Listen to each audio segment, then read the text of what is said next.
CM Manohar Lal की अध्यक्षता में आज कैबिनेट की बैठक हुई। कैबिनेट मीटिंग के बाद सीएम मनोहर लाल अब प्रेस वार्ता कर रही हैं। सीधे तस्वीरें आपको दिखा रहे हैं। आज कैबिनेट की मीटिंग के बाद सीएम मनोहर लाल लाइव। नारद जी क्या करते थे? यही करते थे। चलिए मित्रों, आज कैबिनेट मीटिंग हुई है। उस कैबिनेट मीटिंग में कुल 34 एजेंडाज थे और संयोग ऐसा है कि आज कैबिनेट मीटिंग से पहले भी 2 कार्यक्रम और हुए दिन में, वो भी समाचार के हिसाब से उसमें भी 4-5 निर्णय हमने जो लिए हैं, तो कुल मिला के ये 40 एजेंडा आज बन जाते हैं। इसमें अगर मैं आज के एजेंडाज में सबसे पहले और सबसे प्रमुख रूप से 1-2 विषय रखना चाहूँ तो वो ये है कि बहुत से हमारे ऐसे क्षेत्र हैं जहाँ है तो वो रेजिडेंशियल एरियाज, कोर एरिया जितना भी शहरों का रहता है, पुराने जैसे क्षेत्र हैं, उस पुराने क्षेत्रों में जैसे मान लो डीएलएफ के एरियाज़ हैं, उनमें मानो और भी कुछ इस प्रकार के क्षेत्र जहाँ म्यूनसिपैलिटी के अंदर उनको रेजिडेंशियल की बजाय लोगों ने कमर्शियल यूज़ करना शुरू कर दिया है, मॉल टाउन्स खास करके, तो सारे आधे से ज़्यादा कमर्शियल बन गए। बहुत समय से ये विचार चल रहा था कि आखिर इनका कोई रास्ता निकालना पड़ेगा कि अब उनको इतने सारे कमर्शियल उनको हटा नहीं सकते, वापस रेजिडेंशियल ला नहीं सकते, तो उनको एक मान्यता दे करके एक नीति बनाई जाए, पॉलिसी बनाई जाए। तो वो पॉलिसी आज हमने बना दी है। उसके अंदर जैसे बूथ हैं, दुकानें हैं, सेवा बूथ हैं, तो ऐसा जो एरिया है उसके अंदर कोई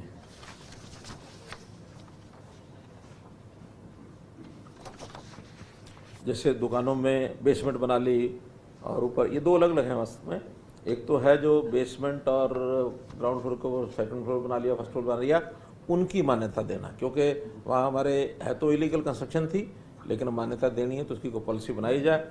एक तो हमने वो पॉलिसी बनाई है और इसमें बूथ की जो पहली मंजिल, बेसमेंट या दोनों का जो भी निर्माण हुआ है, इसमें लोग 31 मार्च 2024 तक अप्लाई करके और उनको रेगुलराइज करा सकते हैं। उसके जो चार्जेस हैं वो कुछ फिक्स किए हैं, उसने चार्ज दे देंगे। अभी तक उसके अंदर बहुत बड़ी संख्या, बड़ी मात्रा में पैसा लगता था उनका, जो कंस्ट्रक्शंस, जो उसको क्या बोलते हैं, पेनल्टी एंड इंटरेस्ट, वो सारा कंपाउंडिंग फीस भी बहुत ज़्यादा थी, तो उसकी फ़ीस थोड़ा रेगुलाइज करके और उनको हमने कहा कि वो रेगुलाइज करा लें, ऐसे बाजार जितने भी सारे हैं। दूसरा वो जो मैं पहले बताया कि रेजिडेंशियल एरिया में कमर्शियल जिन्होंने बना लिया, इसकी पॉलिसी ये ठीक है कि HSBP वगैरह लागू नहीं होगी, हाउसिंग बोर्ड या HSIDC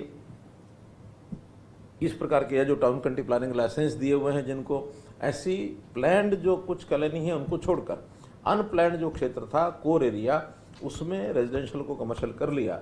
उदाहरण के लिए माल टाउन पानीपत हम देखते हैं, उदाहरण के लिए माल टाउन रोहतक देखते हैं, उदाहरण के लिए करनाल में कुंजपरा रोड का एरिया जो सब देखते हैं।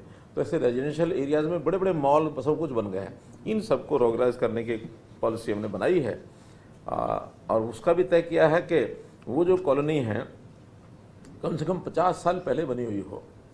ऐसे 50 साल पहले के जो आवासीय भूखंड हैं उन पर ऐसे जो भी एरिया है उसको हमने कमर्शियल करने का भी तय कर लिया। अगर किसी ने अपने प्लॉट को डिवाइड भी कर लिया है तो ऐसे डिवाइडेड प्लॉट्स को भी हम कमर्शियल करने के लिए जो एरिया वो चाहेंगे अप्लाई करेंगे, उसको हम दे देंगे। और इसका भी हमने कोई तिथि तय की है क्या कि कब तक अप्लाई करेंगे? सर 6 महीने से 6 महीने, यानी अब से 6 महीने, 3 महीने इस साल के लगा लें, 3 अगले साल के, 31 मार्च मोटा मोटा मान के चलें कि तब तक वो अप्लाई कराएंगे। उस समय तक अगर अप्लाई नहीं करते हैं तो फिर उनको एक फाइन भी लगाया जाएगा, उनके खिलाफ कार्रवाई करने को भी हम करेंगे।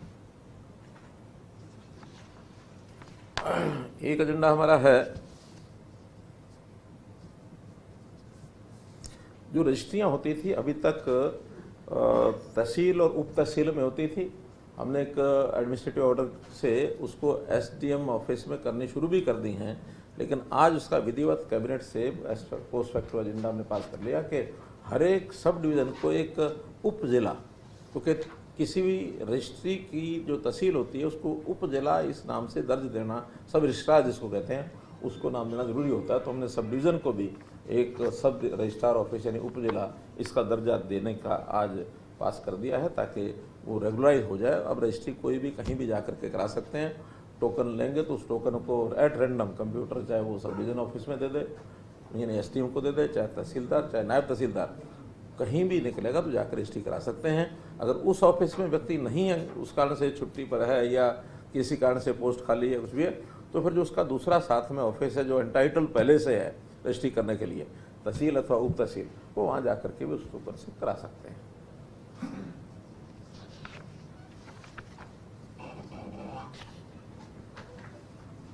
इसके बाद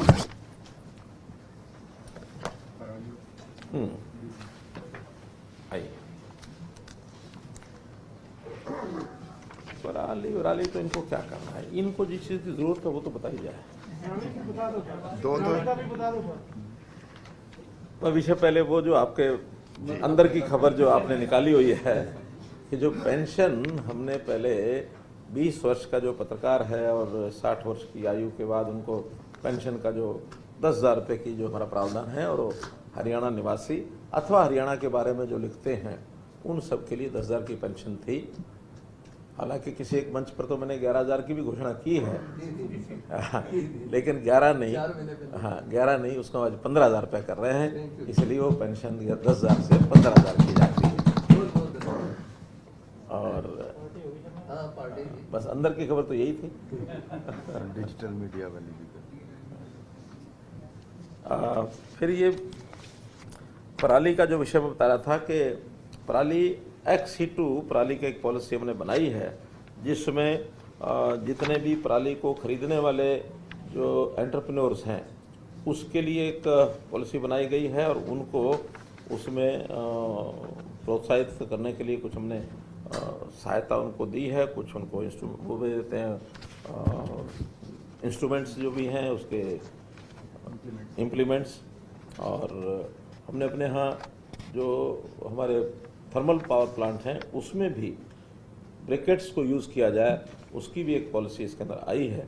तो ऐसी कुछ शर्तें लगा करके XC2 मैनेजमेंट जो है पैडी स्ट्राक का ये पॉलिसी बनाई है, ताकि अभी भी बहुत कम पराली को जलाया जाता है, लेकिन फिर भी एक भी केस ऐसा जलाने का ना आए, बल्कि पराली जो है वो लोगों के लिए एक वेल्थ बने। उससे जो उपयोग करने वाली जो कंपनियां हैं उससे एथेनॉल है या एनर्जी बनाते हैं या ब्रिकेट्स बनाते हैं, जो भी है उसको प्रावधान दे करके हमारा टारगेट है कि जो 34-35 लाख मीट्रिक टन पराली उपज होती है उसमें से कितना 27-24 लाख 17 लाख मीट्रिक टन ये पराली कमर्शियल उपयोग में आ जाए, ये हमारा टारगेट है। वो अगर आता है तो फिर बाकी पराली लोग अपने काम में, चारे में, इसमें उसमें उपयोग कर रहे हैं, फिर कोई जलाने का अवसर नहीं आएगा। और हो सकता है कि ये रेट अच्छे मिलने लग जाए तो लोग अपने चारे वाला जो सिस्टम है उसको भी बदलेंगे, सर सूखी पराली बेच देंगे, हरा चारा खिलाएंगे, कुछ भी खिलाएंगे, लेकिन ये पराली जो है आगे चल करके बहुत ही लोगों के, किसानों के बहुत फायदे की एक प्रोडक्ट ये उसका ये बनने वाला है। ये पॉलिसी भी हमने आज पास की है। एथेनॉल प्लांट भी लगा रहे हैं। एप्लीकेशन तो बहुत आई है, अभी तक 6 लोगों को परमिशन दी जा चुकी है और 5-6 जो हैं वो प्रोसेस में हैं। वो प्रोसेस में जैसे ही हमारा इंडस्ट्री डिपार्टमेंट उनको परमिशन देगा तो वो भी प्रोडक्ट उसको चालू करेंगे। स्टेज कैरेज बसेस, इसके अंदर जो किराया है पहले 5 रुपये के बाद हर 1 किलोमीटर के बाद 1 रुपया लिया जाता था। आज हमने तय किया है कि अब 7 किलोमीटर तक, रादर 7.5 किलोमीटर तक भी 5 ही रुपये रहेंगे। वो जो पहले था 6 रुपये, 7 रुपये, 8 रुपये, तो अब वो 6 रुपये 7 रुपये के बजाय 5 रुपये हो जाएंगे। और अगर 8 रुपये 9 रुपये में स्लैब में पहुंच गए तो 10 रुपये हो जाएंगे। यानी दोनों तरफ हमने उसको डिवाइड कर दिया, उसका ना कोई कम है ना ज़्यादा है। एक जिसको कहना चाहिए उसकी स्लैबिंग सिस्टम ये बदला है। पहले 6, 7, 8, 9, 10 था, अब 6 और 10, 15, 20, 25, 30, 5 और 10 नीचे 5 से नीचे 5, वो तो पहले भी 5 ही है। मिनिमम किराया पहले भी 5 ही है, अब वो 5 ही रहेगा, उसमें कोई परिवर्तन नहीं। लेकिन आगे हर 1 रुपये का जो स्लैब था उसको कुछ नीचे ले आया, कुछ ऊपर ले गए, 2 नीचे ले आए, 2 ऊपर ले गए। ताकि 1 रुपए की जो चेंज है, बैलेंस होगा 1 रुपए का जो छुट्टा रुपया, इसकी बहुत बड़ी समस्या होती थी। कंडक्टर पैसे वापस देता नहीं था, उठा के 10 का नोट लिया जेब में, टिकट चाहे 6 की देगा चाहे 7 की देगा, वो वापस पैसे देते रहते हैं, छुट्टे नहीं है। वो डिपार्टमेंट को मिलेगा। नहीं, डिपार्टमेंट के जाएंगे भी आएंगे भी। जाएंगे भी आएंगे भी। हाँ, मतलब 6 और 7 जो लेता था वो 5 ही लेंगे। 5 लेंगे, 2 कम हो गए। हाँ, 2 कम हो गए, 8 और 9 10 हो गए। ठीक है। तो अल्टीमेटली कोई कस्टमर के ऊपर ना कम है ना ज़्यादा है, लेकिन एक सिस्टम चेंज किया हमने। हाँ, इसमें बड़ी मात्रा में लोगों ने पास लेने शुरू कर दिए हैं। जो हमारा ई टिकटिंग का सिस्टम शुरू हो गया है, ई टिकटिंग में 5% रिबेट हम जो एक्चुअल किराया है उसमें देते हैं। 100 रुपये का पास 95 रुपये मिलेगा। अगर 200 रुपये का पास लेना तो 190 रुपये मिलेगा। 190 में लेके 200 रुपये की टिकट उसी इसी रेट के हिसाब से, और उसमें एग्जैक्ट कटेगा। उसमें अगर 6 है तो 6 कटेगा, 7 है तो, बल्कि 7.5 है तो 7.5 ही कटेगा। 9 रुपये 70 पैसे तो 9.70 कटेगा, क्योंकि उसमें ना लेना देना किया, अपना स्वाइप किया और पैसा कट गया। और उसमें ये जो फ्री वाले भी हैं, इनको भी पास से ही चलना पड़ेगा। अच्छा जी, चाहे पुलिस वाले हैं या कोई भी होगा, ताकि फ्री कितना ट्रैवलिंग किया, हम तो वहीं हाँ, पहले सब ऑलरेडी पास है। जो सब है। नहीं, वो पास तो होगा ना, अब वैसे ही पास था दिखाया, हाँ जी। अब स्वाइप करना पड़ेगा। अच्छा, ये तो स्मार्ट कार्ड बने स्मार्ट कार्ड। हाँ, स्मार्ट कार्ड है, हाँ सबको मिल। आपके तो 4000 किलोमीटर कितने हैं? जी, वो तो बहुत है। किलोमीटर भी बढ़ा दो। अरे चलिए, अभी एक बार शुरू हो रहा है। एक सुविधा का उपयोग करिए, ये चीजें तो लगातार चलेंगी। कभी ज्यादा करना, कभी कम करना, नहीं, वो कह रहे हैं 5000 कर दो जी। कभी ज्यादा करना, कभी कम करना, ये चलता रहेगा। देख लेंगे कितने लोग 4000 किलोमीटर इस्तेमाल करते हैं, फिर और किस काम के लिए जाते हैं। वो तो फिर एक बंदा छोड़ना पड़ेगा पीछे। नहीं नहीं आपको बढ़ाना पड़ेगा। नहीं नहीं, कोई नहीं छोड़ना। वो हमारा कंप्यूटर जो है वो अपने आप बता देता है। अब तो हर एम्प्लॉय जिसको जो फ्री पास से चलेगा, इंडिविजुअल का पता लगेगा कौन कितना बस में चला। जीपीएस लगता है। नहीं, वो तो किलोमीटर से पता लग जाएगा, और रूट पता लग गया तो बस लग गया पता। नहीं सर, उसका स्टार्टिंग पॉइंट टर्मिनेशन पॉइंट भी आएगा। वो भी आएगा, रूट भी, कौन से रूट पर गया। मतलब ये पत्रकारों पर नजर रखने का प्रबंध करेगा। नहीं, खाली पत्रकार नहीं भाई, फैमिली आईडी के माध्यम से तो पूरे 2,80,00,000 पर नजर है हमारे। तो खैर, transparency is the way forward. एक प्रोग्राम हमारा, वो बहुत जितना ज़्यादा होगा उतना लोगों को लाभ होगा। बी ट्रांसपेरेंट, जो करना है सब बता के करना है कि ये करना है। फिर इसके साथ आज हमने जो दिन में एक तो कार्यक्रम हमारा था, जो एक MOU किया है हमने, और वो MOU हुआ है। वो MOU का MSME को हम बढ़ाना चाहते हैं। तो MSME के जो बायर, यानी सेलर तो MSME हो गया, बायर गवर्नमेंट भी है, अलग प्राइवेट पार्टीज भी हैं। तो उन दोनों की पेमेंट फैसिलिटीज़ को करने के लिए कुछ एजेंसीज आगे आई हैं। वर्ल्ड वाइड है वो, बैंकिंग को लेकर के, और पैसे का जिनका लेन देन होता है, कोई भी वोचर या बिल MSME का है, कोई परचेजर है, तो उसके बिल को डिस्काउंट पर वो कंपनियां खरीद लेंगी। पेमेंट उधर से आएगी, जब आएगी तब आएगी। MSME को जब चाहे तब वो पेमेंट उनसे ले सकता है। इंटरेस्ट का ही, गैप का इंटरेस्ट देना पड़ेगा, चाहे वो बायर दे चाहे सेलर दे, लेकिन एक फैसिलिटेट क्रिएट हुई है।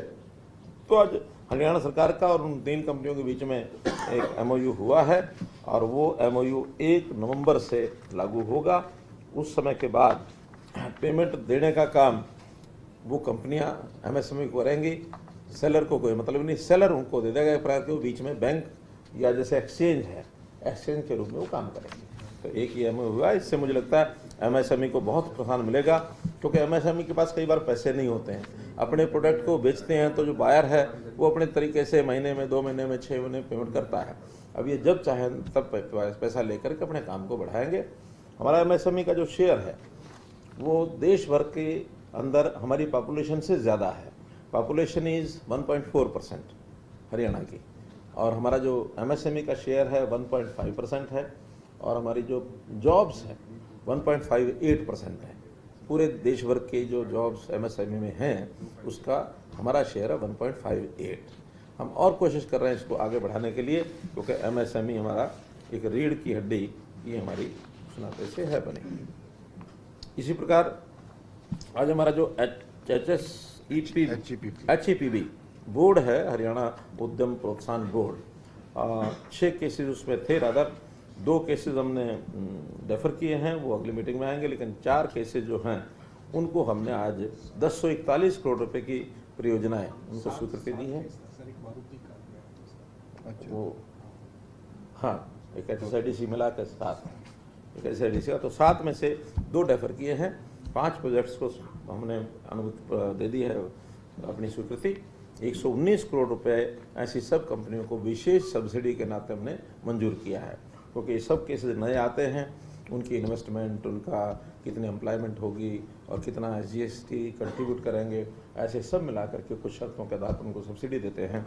119 करोड़ रुपए की ये सब्सिडी हमने दी है, अलग अलग से ये 5 हैं। इसी प्रकार हो गया ये, अच्छा, शुरुआत यहाँ से की थी मैंने, रेगुलराइजेशन लगा रहा है मैं लेटा सर। इसी प्रकार से एक पॉलिसी वो भी मीडिया से जुड़ी है, और वो है कि अभी तक तो हम डिजिटल यानी इलेक्ट्रॉनिक और प्रिंट मीडिया के साथ एक फॉर्मल संबंध हमारा एडवर्टाइजमेंट का, पॉलिसी का, वो सब था। एक बहुत बड़ी शिकायत कह लें, समस्या कह लें, सब तरफ से आती थी, वो थी हमारा ये जो डिजिटल मीडिया का विज्ञापन, सोशल मीडिया, यूट्यूबर्स, ये सब, और इनका कोई रजिस्ट्रेशन, इनका कोई एडिशन, बहुत योजनाएं पाइपलाइन भी हैं, सब हैं। लेकिन आज हमने पहली बार इनकी जो विज्ञापन नीति है सोशल मीडिया पर भी, वो भी आज हमने पॉलिसी पास कर दी है। उस पॉलिसी के अंतर्गत ऐसे जो डिजिटल मीडिया के, क्योंकि बहुत बड़ा एक मीडिया बन गया है। इसमें एक्रेडिटेशन का भी जो पहले ऑलरेडी बनी है उसको भी थोड़ा करना पड़ेगा पंजाब या किसी के तरफ। आप सुझाव दे दीजिए या किसी और प्रदेश की पॉलिसी बताइए, हम फॉलो कर लेंगे। लेकिन अभी तो उनकी कितनी लाइकिंग है, कितने उनके शेयरिंग है, कितना वो किस प्रकार के न्यूज़ के लिए ये जो और ऊट-पटांग चलता है उसको हमने बाहर रखा है सब।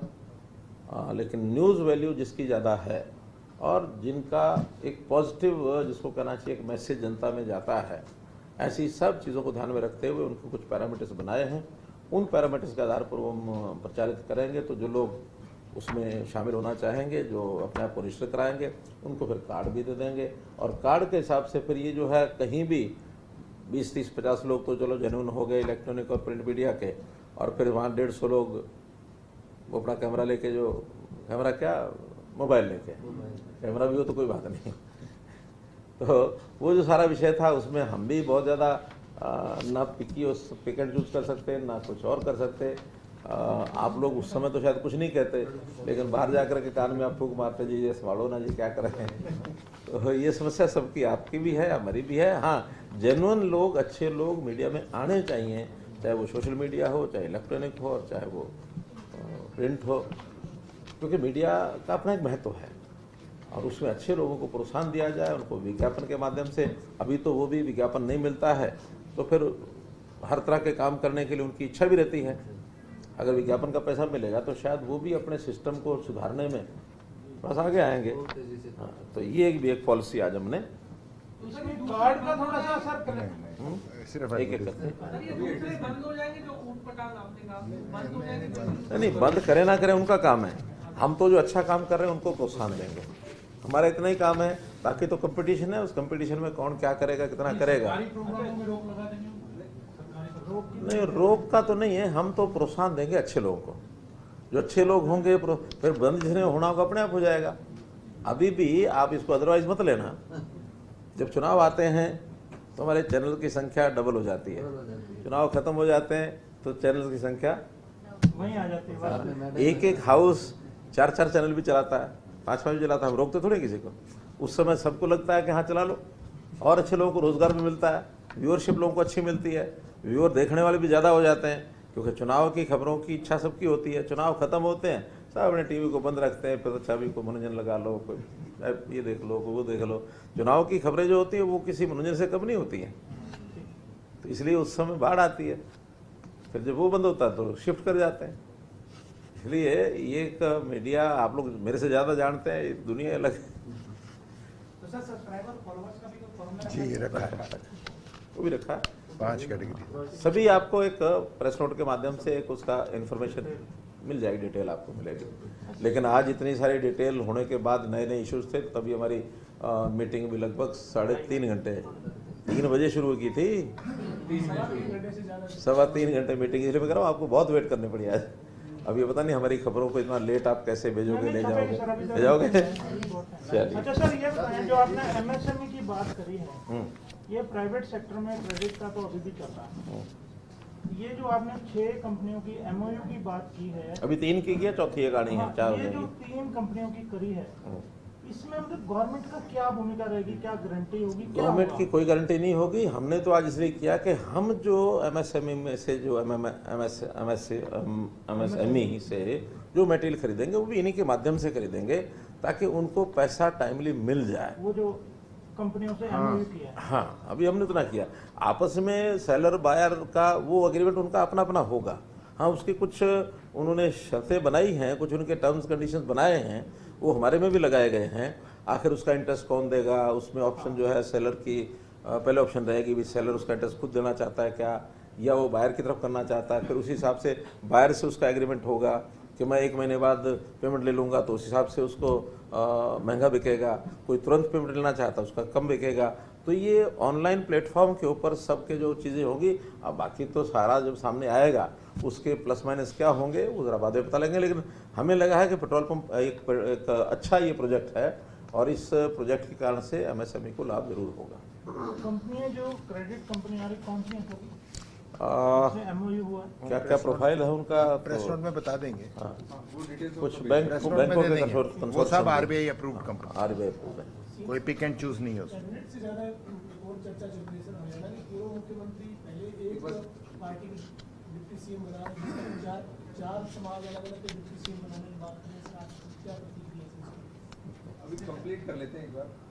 सर ये आपने नहीं, एक बहुत बड़े गंभीर इशू इन्होंने उठाया है। देखो इससे मित्रों, पहले एक डिप्टी सीएम की बात की सर, जब उसके ऊपर बार प्लेटफॉर्म हुआ तो फिर अब 4 डिप्टी सीएम की बात। देखिए कुल मिलाकर के पहली बात तो सोच, अब सामने वाले की सोच क्या है। डिप्टी सीएम बहुत प्रदेशों में बनते हैं, 1 भी बनते हैं, 2 भी बनते हैं, लेकिन कभी कोई इस ढंग से ऐलान करता है कि उन जातियों को फाड़ फाड़ के चीर के कि मैं इस जाति का डिप्टी सीएम बना दूंगा, मैं इस जाति का डिप्टी सीएम बना दूंगा।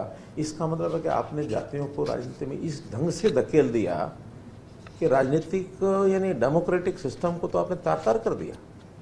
तो डेमोक्रेसी का चीर हरण है, बहुत एक ये निंदनीय पहलू है। हम किसी जाति बिरादरी के कोई विरोध में नहीं है, हमारे लिए सब एक समान है, एक जैसे हैं। हमने हरियाणा में एक का नारा दिया कि समाज को जातियों में मत बांटो। जातियों के ऊपर 3 C का विरोध करने के लिए मैंने हमेशा कहा है, that is corruption, that is caste and crime. Crime, corruption and caste based politics. Caste से भी विरोध नहीं है, कास्ट बेस्ड पॉलिटिक्स एक पर्टिकुलर शब्द है ये जाति आधारित राजनीति। इसका मतलब है कि हम जातियों के जैसे बहुत प्रदेशों में लोग बहुत पहले से खेल रहे हैं, हमारे यहाँ तो हरियाणा में बहुत सुख शांति है इस मामले में, सब एक साथ मिलकर के बैठते हैं। यहाँ तो अगर खाप पंचायतें भी हैं, एक ही खाप में सब जातियों को लोग इकट्ठे मिलकर बैठते हैं, कोई किसी जाति के नाम से अलग से बैठते हैं ऐसा नहीं है। लेकिन राजनीति में इतना खुला खेल कोई खेलेगा, ये निंदनीय है। हाँ, कुछ और कह रहे थे कुछ? जी सर, जो आपने 50 साल पुरानी जो कॉलोनियां हैं जो कमर्शियल उनको करने के लिए बताई गई फीस रेट करा सकते हैं, कमर्शियल तो हो चुके हैं, उनको हम रेगुलराइज कर रहे हैं। रेगुलर करने के लिए।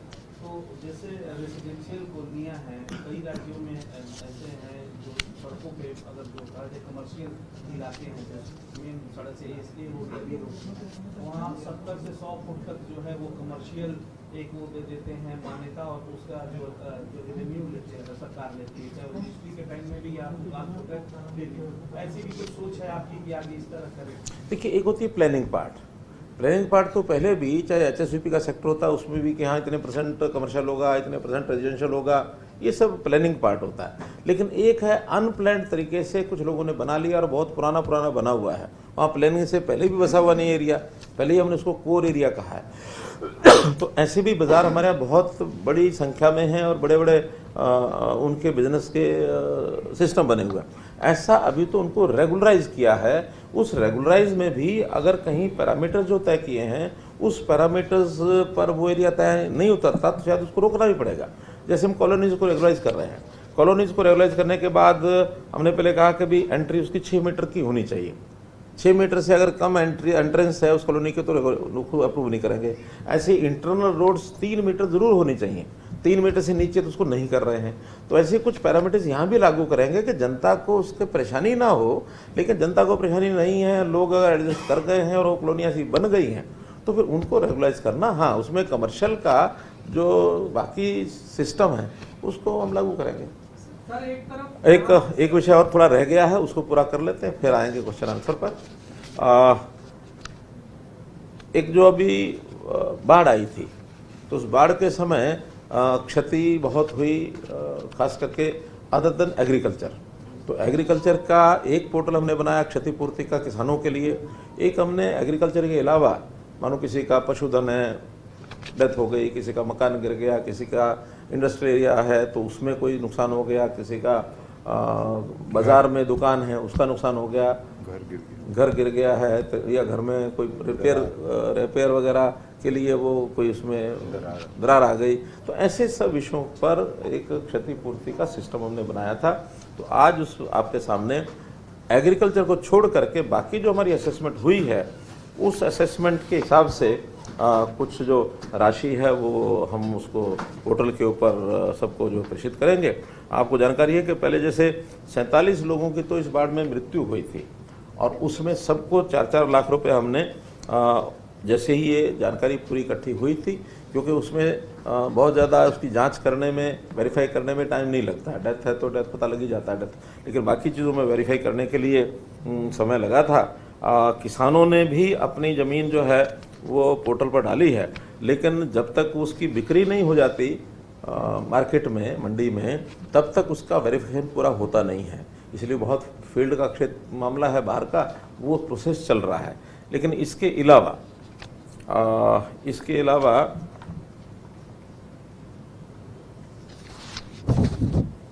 कुल दावे 8,456 हैं, जिसमें से 8,449 स्थापित हो गए हैं। केवल 7 बचे हैं, किन्हीं कारणों से बचे होंगे, उसको हम ठीक कर लेंगे। तो उसके अंदर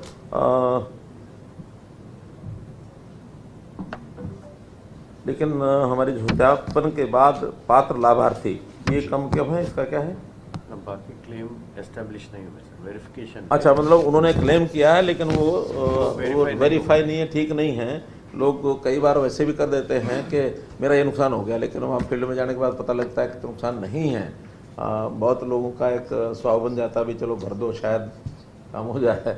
तो लेकिन सत्यापित दावे हैं 5,497 और कुल राशि जो उनको आज दी जा रही है 5,90,99,000, लगभग 6 करोड़। 1 करोड़ और कुछ राशि जो हम 40 लोगों को 1,60,00,000 ये पहले दे चुके हैं और 5,91,00,000 ये आज जो है दी जा रही है। तो ऐसा कुल मिला के ये 7,50,00,000 रुपए की राशि ये सब हो जाएगी। और फसलों का जो सत्यापित जो होगा वो मंडी की फसल के बिकने के बाद उनको हम बाद में करेंगे।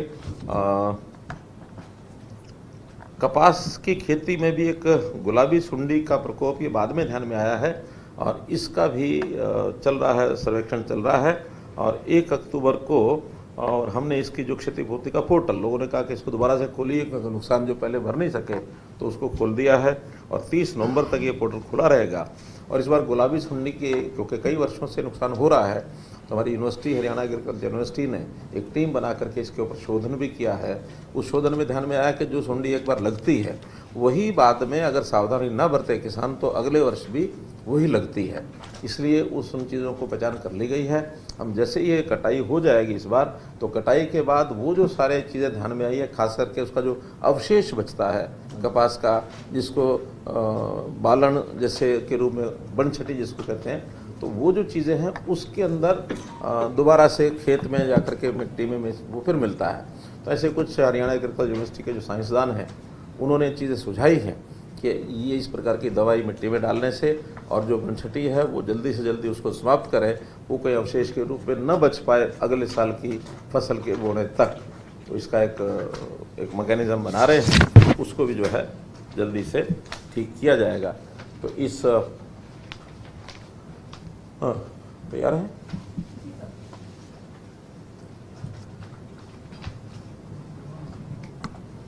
ये वितरण जो है ये उनके अकाउंट्स में सबके अभी पहुंच जाएगा। ये सब रिलीज हो गया और 5,497 लोगों के अकाउंट में 5,90,99,000 रुपया 5,497 ये क्लेम्स हैं। उसका रुपया राइट साइड और अभी रुपए आ रहे हैं 5,91,000, 5 करोड़ हाँ 5 करोड़ 91, यानी वही 5,90,99,000 है। तो 1,000 कम 5 करोड़ 91 लाख।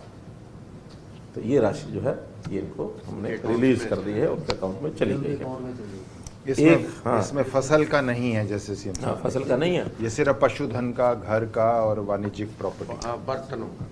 एक नुकसान और भी हुआ है अपने यहाँ, वो आपको जानकारी है। नूह में जो झगड़े हुए थे उसके अंदर भी कुछ जान माल का नुकसान हुआ था, जिनकी जान गई। ऐसे 6 लोग हैं, 2 होमगार्ड के हैं। उन होमगार्ड को तो उनकी सैलरी के हिसाब से और जो प्रावधान है गवर्नमेंट के, पुलिस के, उसके हिसाब से उनको पैसा पहुंच गया है। 50 लाख से ऊपर, 50 लाख से ऊपर उनको मिला है। हाँ, और जो 4 लोग सिविलियन जिनकी डेथ हुई थी उनको 4-4 लाख रुपया, और वो हमारे डिपार्टमेंट है जो SKR state disaster relief fund SDRF से वो भेज दिया गया है।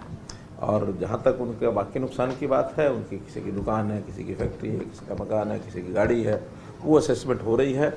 एक फैक्ट्री का असेसमेंट होकर के और कल हमारे पास आया था, तो कल ही हमने उनको भेज दिया। 1,35 लाख रुपया कल चला गया। और भी हो गई असेसमेंट, और 1-2 दिन के अंदर धीरे धीरे किसी का कम ज़्यादा है, यानी 2,000 रुपये से लेकर के और 15-20 लाख तक ये हाईएस्ट था। 1 करोड़ किसी की फैक्ट्री पूरी जल गई, तो उस फैक्ट्री को फिर स्पेशल कमेटी ने जाकर के असेसमेंट किया ताकि उसका काम शुरू हो जाए। बाकी किसी की दुकान है, किसी की रेहड़ी है, किसी का छोटे बड़े नुकसान सब मिला करके हैं, तो वो 2 दिन में वो भी सारा हो जाएगा। सर, ये विधानसभा में कानून पास हुआ था, जब दंगे होते हैं या कहीं मॉब नुकसान करती है, दंगाइयों से जो नुकसान की भरपाई करने का कानून पास हुआ था। एक तो नो, क्योंकि इस समय हाल ही में हुआ है, और क्या ऐसा कोई हुआ जिससे दंगाइयों से पैसे वसूल किए गए? ऐसा कि सबकी जो FIR हुई है उस FIR के हिसाब से इन्वेस्टिगेशन चल रही है। उस इन्वेस्टिगेशन में जो दोषी पाए जाएंगे, पुलिस ने इस बार उस कानून के अंतर्गत जो ऐसा जिम्मेवार आदमी मिलेगा कि जिसके हरकत से, जिसकी एक्टिविटी से और कोई किसी का माली नुकसान हुआ है, उस माली नुकसान में सरकारी होगा, वो भी रिकवर करने की एक तरीका जो होता है उसको चलाया जाएगा। और किसी का प्राइवेट भी है तो प्राइवेट जो अपना क्लेम करेगा कि मेरा ये नुकसान है, तो उसको भी जो प्रावधान है उस एक्ट के, उसके अंतर्गत वसूली का जो प्रावधान चलाया जाएगा। ये जो 100 करोड़ से भी कम के बजट में हमारे खिलाड़ियों ने आपके नेतृत्व में, जो लैंगिक आपके लीडरशिप है, जो मतलब 4 दर्जन के करीब मेडल जो एशियाड में जीते हैं जी, तो इसके लिए सरकार को बधाई की पात्र है। क्या इसके लिए कोई, इनके लिए खिलाड़ियों के लिए कोई स्पेशल प्रोग्राम अभी क्योंकि आए हैं, कुछ आ गए हैं, कुछ अभी आने वाले हैं, तो इन सब का एक बड़ा प्रोग्राम हम करेंगे। जो ऐसे खिलाड़ी हैं, सुझाव आ रहे हैं, एक तो अभी जो एशियाड हुआ है इनका अलग कर लें, एक ये भी आ रहा है कि 1 महीने के बाद पैरा एशियन और होने वाला है, तो दोनों को मिलाकर करते हैं। तो अभी निर्णय करना है हमने, क्योंकि और भी कई कार्यक्रम हमारे बाकी हैं, सामने पेंडिंग हैं। 9 वर्ष हमारे 26 अक्टूबर को होने जा रहे हैं, और 1 नवंबर को हरियाणा दिवस भी आ रहा है, बीच में दीपावली, दशहरा ये भी आ रहे हैं। तो 26 अक्टूबर को सर, जो आपने पत्रकारों का पेंशन बढ़ाई है, मैं सबकी मतलब सीनियर होने के नाते मैं आपका बहुत सबकी तरफ से धन्यवाद करता हूँ। तो सीनियर आप ही हैं, परवाना जी तो गए। तो मैं इसलिए तो सर रिक्वेस्ट कर रहा हूँ भाई, एक सम्मान समारोह हमें आप टाइम दीजिए, हम तब मतलब सभी आपका मिलकर सम्मान करें जरा, क्योंकि आपने इतना हमारे लिए सोचा है। हुड्डा ने जो 4 डिप्टी सीएम अलग अलग बनाने की मांग की है अलग अलग जातियों से, तो इस पर राहुल गांधी ने भी जातीय जनगणना की मांग की है। वो कह रहे हैं जहाँ जहाँ कांग्रेस की सरकार है वहाँ हम जातीय जनगणना कराएंगे। क्या आप हरियाणा में इस तरह की समाज की एकता अखंडता को जितना बड़ा धक्का पहुंचाने की इनकी मुहिम चल रही है तुच्छ राजनीतिक कारणों से, ये मैं समझता हूँ कि इस देश के लिए भी प्रदेशों के लिए भी अच्छा नहीं है। हमारे यहाँ कोई भी इस प्रकार की डिमांड ना पहले हुई है ना अब हो रही है, और उसका कारण भी है। कारण ये है कि हमने समाज में जो तकलीफ वाला वर्ग होता है, जो डाउन ट्रोडन है किसी भी कारण से, जो नीडी है, उन सब की आवश्यकता पूर्ति, उनका ध्यान रखना, उनके हित का ध्यान रखना, ये हम पहले से करते हैं। आखिर हमारा फैमिली आईडी, परिवार पहचान पत्र, इसी काम करने के लिए तो बनाया हमने। अगर हम बीपीएल की संख्या गिने तो पहले तो सिर्फ 1,20,000 रुपया वार्षिक आय जिसकी होती थी उसी के नीचे बीपीएल होता था, और हमारे राशन कार्ड भी 23-24 लाख ही थे। लेकिन हमने पीपीपी बना करके उस स्लैब को बढ़ाया, 1,80,000 किया। राशन कार्ड की संख्या जहाँ तक है वो 30 लाख से ऊपर 34 लाख हो गई है। हमारा ये जो आयुष्मान कार्ड का आंकड़ा है ये भी 1,80 तक 29 लाख ये हो गया था, 29.5 लाख, 8 लाख अगला हमने 3 लाख तक का ये कर दिया, 37 लाख परिवार हो गए, कुल 70 लाख परिवार हैं। 55% लोगों को हमने इस प्रकार की राहत देने का प्रावधान किया है। जिनको जो नहीं मांगते थे उनको भी हम दे रहे हैं, यानी 12.5 लाख राशन कार्ड तो हमने उनके घर बैठे बनाए हैं। 1 लाख से ऊपर हमने ओल्ड एज पेंशन जिन्होंने हमसे आके मांगी नहीं उनको वेरीफाई करके उनके घर जा करके दे रहे हैं।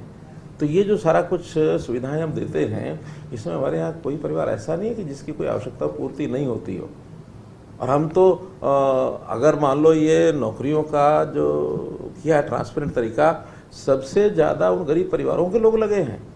1,10,000 जो नौकरियां अभी तक दी हैं, जिनके बच्चों को कोई पूछता नहीं था, कितने ही वो टैलेंटेड हो जाते थे, आज नौकरी मिलने के बाद उन परिवारों के अंदर जब समाचार पहुंचता है तो वो समाचार जब पहुंचता तो उनको हैरानी होती है कि अच्छा वही नौकरी लग गई। आज भी 61 SC/ST की सिलेक्शन हो गई है जी, रिजल्ट आ गया जी, अभी आ गया जी अभी 61। चलिए हम देखेंगे उसमें। सर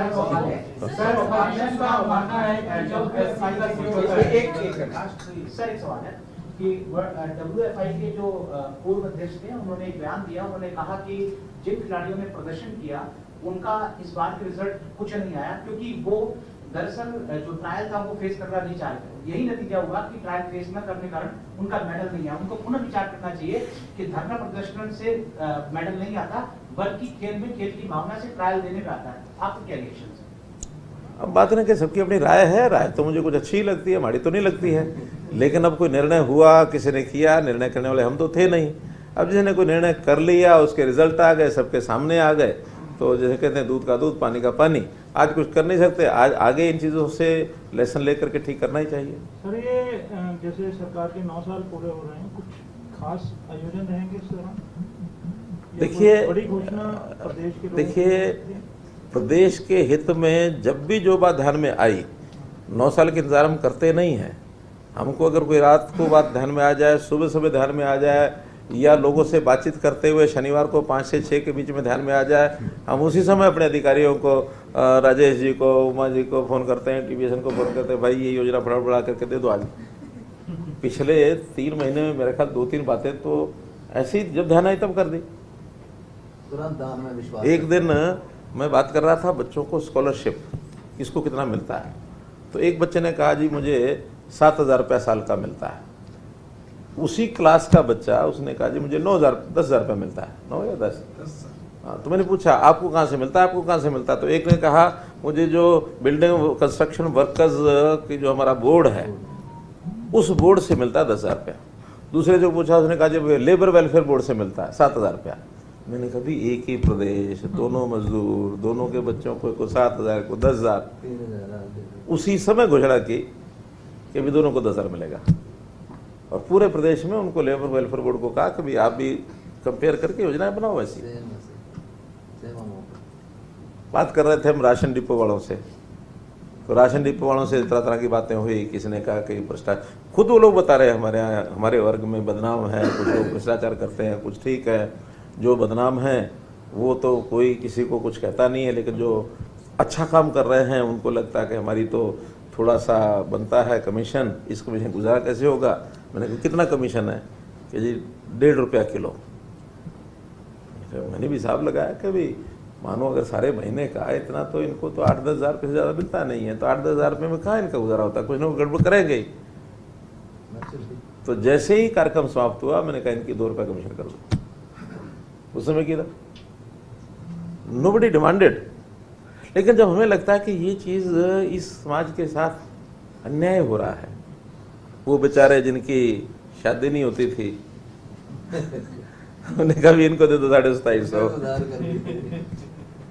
जिनकी पत्नियों का देहांत हो गया, विधुर, वो भी तो आखिर संकट से गुजरते हैं। हमने कभी 40 वर्ष के हो गए तो इनको भी दे दो 2750।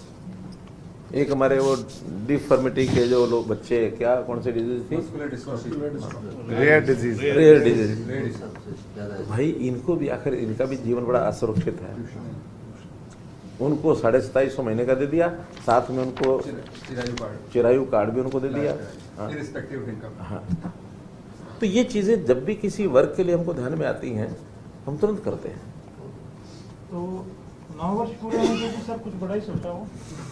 मैं तो कह रहा हूँ कि जब जो बात ध्यान में आएगी, 9 वर्ष की कंडीशन नहीं है, आज ध्यान में आ जाए कल ले लो, 9 वर्ष पूरे हुए नहीं है। और कोई बात 9 वर्ष वाले दिन ध्यान नहीं आएगी, उसके 10 दिन बाद याद आ जाएगी, उसको भी कर देंगे। तो हम तो लगातार सातत्य चलने वाले हैं, क्योंकि हम उस प्रकार के खेल में चलते नहीं हैं कि इस जाति के वोट लेने तो ये कर दो, इस जाति के लोग वो लेने तो ये कर दो। हमारे लिए तो जातियाँ 2 ही हैं, एक गरीब है,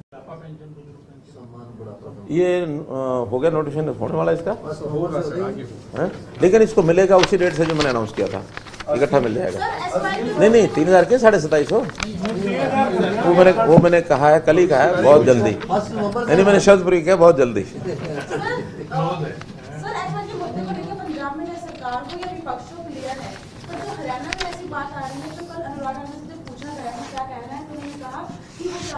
आपके द्वारा उनकी पार्टी को टाइम दिया जाए और ये बताया जाए कि जब पंजाब, हरियाणा और केंद्र में आपकी सरकार थी तो क्या किया गया, पहले आप उनके सामने बैठ के उनको ब्यौरा दो, फिर वो। मैं ब्यौरा उस समय नहीं, अभी दे रहा हूँ। ये विषय जब एसवाईएल का बना तो सबसे पहले तो कांग्रेस ने पंजाब के अंदर एक एक्ट बनाया ना, जिस एक्ट को चैलेंज किया हमने सेंटर में। राष्ट्रपति के असेंट के लिए जब गया, राष्ट्रपति जी ने असेंट देने से मना कर दिया, उन्होंने कहा कि ये सुप्रीम कोर्ट में दे दो। सुप्रीम कोर्ट में ये लोग जब तक रहे इन्होंने उसको फॉलो नहीं किया 2014 तक। हमने 14 में आते ही और सुप्रीम कोर्ट का दरवाजा खटखटाया, 16 में हमने डिसीजन ले लिया कि नहीं, हरियाणा पर एसवाईएल का अधिकार है, एसवाईएल हरियाणा के लिए ज़रूरी है, ये मस्ट, यानी उसको बनना ही चाहिए। ये 2016 में हुआ। 16 के बाद उसकी एग्जीक्यूशन के लिए एक ऑर्डर लेना ही पड़ता है। कोई भी ऑर्डर आप लोगों को पता है कि चाहे किसी भी कोर्ट का हो, एग्जीक्यूशन के लिए ऑर्डर तुरंत लेना पड़ता है और तुरंत मिलता भी है। लेकिन इस पर्टिकुलर चीज़ में उसके अंदर फिर कहीं ना कहीं कोई ना कोई खेल होते रहे। बाद में कोविड आ गया, कोविड के बाद अब सुप्रीम कोर्ट ने भी ये कहा कि आपस में म्यूचुअली किसी न किसी तरीके से कर लो। उस म्यूचुअली करने में हमने तो फिर यही कहा कि चलो भी आपस में मान जाएं। मानता कौन नहीं, तो पंजाब ही नहीं मानता ना, सेंटर मानता, हम मानते हैं, सुप्रीम कोर्ट मानता है। 3 एजेंसीज मानती हैं, 2 सरकारें और सुप्रीम कोर्ट, और पंजाब वाले नहीं मानते हैं, तो हमें कैसे वो कह सकते हैं? सवाल है जी, उन्होंने कैसे कह सकते हैं? विशेष सत्र बुलाया और दीपेंद्र हुड्डा ने कल आपसे ऑल पार्टी मीटिंग बुलाने की मांग की है और ये भी मांग की है कि प्रधानमंत्री जी से टाइम दिया जाए, तो वे सभी नहीं। ये बात आप किसकी कह रहे हैं, दीपेंद्र हुड्डा की या उसकी हांडा की? दोनों। मैं दीपेंद्र की पूछ रहा हूँ, ये ढांडा की पूछ रही थी। तो मैं तो दोनों से जवाब मांग रहा हूँ।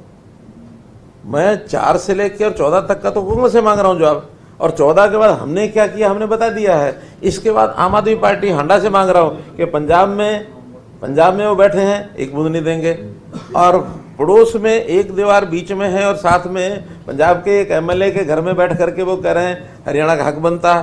भैया बताओ तो सही स्पष्ट, एक पानी देने के लिए मना कर रहा है, एक पानी लेने के लिए शोर मचाता रहता है। ऑल पार्टी मीटिंग का है इसमें जो डिमांड आ रही है? अभी उन्होंने कहा है तो हम देखेंगे, विचार करेंगे। पंजाब का सरकार 1 नवंबर को कर रहा है, लेकिन मीटिंग कर रहा है सबके साथ। हरियाणा को बुलाएंगे वो, पंजाब तो पंजाब बुलाते रहे, उसमें क्या प्रश्न क्या है? ये है अपने अपने इंटरेस्ट, यानी स्टेट का इंटरेस्ट। हमारे स्टेट का इंटरेस्ट हम सोचेंगे, पंजाब वाले अपना सोचेंगे। ये तो कुल मिला के सुप्रीम कोर्ट को सीधे बोल रहे हैं कि एक बूंद पानी नहीं देगा और मेरा क्या कहना है कि ये पानी का विषय नहीं है, ये दो विषय अलग अलग है। और उसमें क्लॉज नंबर 9, 1, 2, 3 ये कौन से उसका है? सर वो इसका सर जो एग्रीमेंट राजीव लोंगोवाल एग्रीमेंट आप लोग अभी बेशक निकाल के देख लीजिए। उसमें 9.1, 9.2, 9.3 ये 3 क्लॉज अलग अलग हैं। इन तीनों क्लॉज में अलग अलग विषय हैं। एक क्लॉज में है एसवाइल का निर्माण और तीसरे क्लॉज में है उसके पानी का बंटवारा।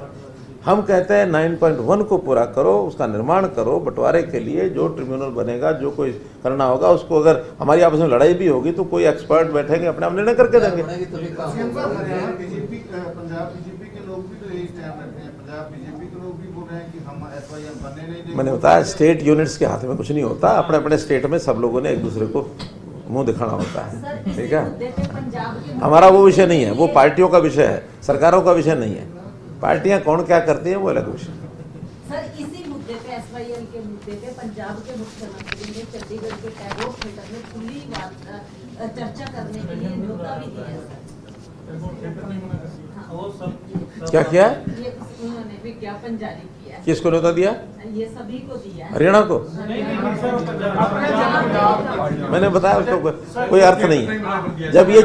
जब एक चीज सुप्रीम कोर्ट में आ गई है उसका कोई अर्थ नहीं है, कुछ भी करें।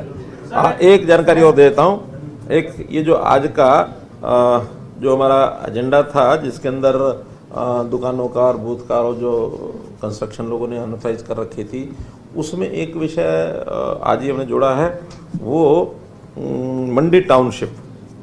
उससे पहले केवल म्यूनसिपल कमेटीज इंटर्न और जो हमारी इंटर्न इम्प्रूवमेंट ट्रस्ट हैं वो तो उसके अंदर जुड़े हुए थे। मंडी टाउनशिप छूट गया था, आज हमने मंडी टाउनशिप को भी उसमें जोड़ दिया कि मंडी टाउनशिप में भी इस प्रकार के कोई विषय हैं तो म्यूनसिपैलिटी के आधार पर, और बल्कि मंडी टाउनशिप को हमने म्यूनसिपैलिटी के साथ ही मर्ज करने का ये फैसला कर लिया जो अर्बन एरिया में है। सर 9 साल बाद 9 साल में सर जो आपकी सोच रही, आप हरियाणा को 14 से लेकर 22 से 23 कहाँ ले गए अपनी सोच से? आपको बताना पड़ेगा ये। हम तो जानते हैं सर, आप जानते हैं ना। हरियाणा की पूरी जनता जानती है कि हमने 9 साल में क्या किया। जनता खूब बोल रही है और पूरा ऊंचे ऊंचे स्वर से बोल रही है कि जो आपने किया बढ़िया किया, और आने वाले समय में भी 5 साल वो यानी जनता जो है वो हमारे पर ध्यान कर रही है, वो लाएगी, और जो काम हमारे आज चल रहे हैं उनको मजबूती से आगे बढ़ाएंगे, जो बचे हुए काम उनको पूरा करेंगे। धन्यवाद। मनोहर लाल ने कहा कि 9 साल में हमने जो काम किए हैं उसका जनता को पता है। एसवाईएल पर भी उन्होंने बयान दिया, ऑल पार्टी मीटिंग बुलाने पर भी मुख्यमंत्री मनोहर लाल ने बयान दिया और कहा कि हम इस पर विचार करेंगे। साथ में पंजाब सरकार पर एक बार फिर से उन्होंने निशाना साधा। पंजाब की तरफ से जो विशेष सत्र बुलाया गया है उस पर भी उन्होंने बयान दिया।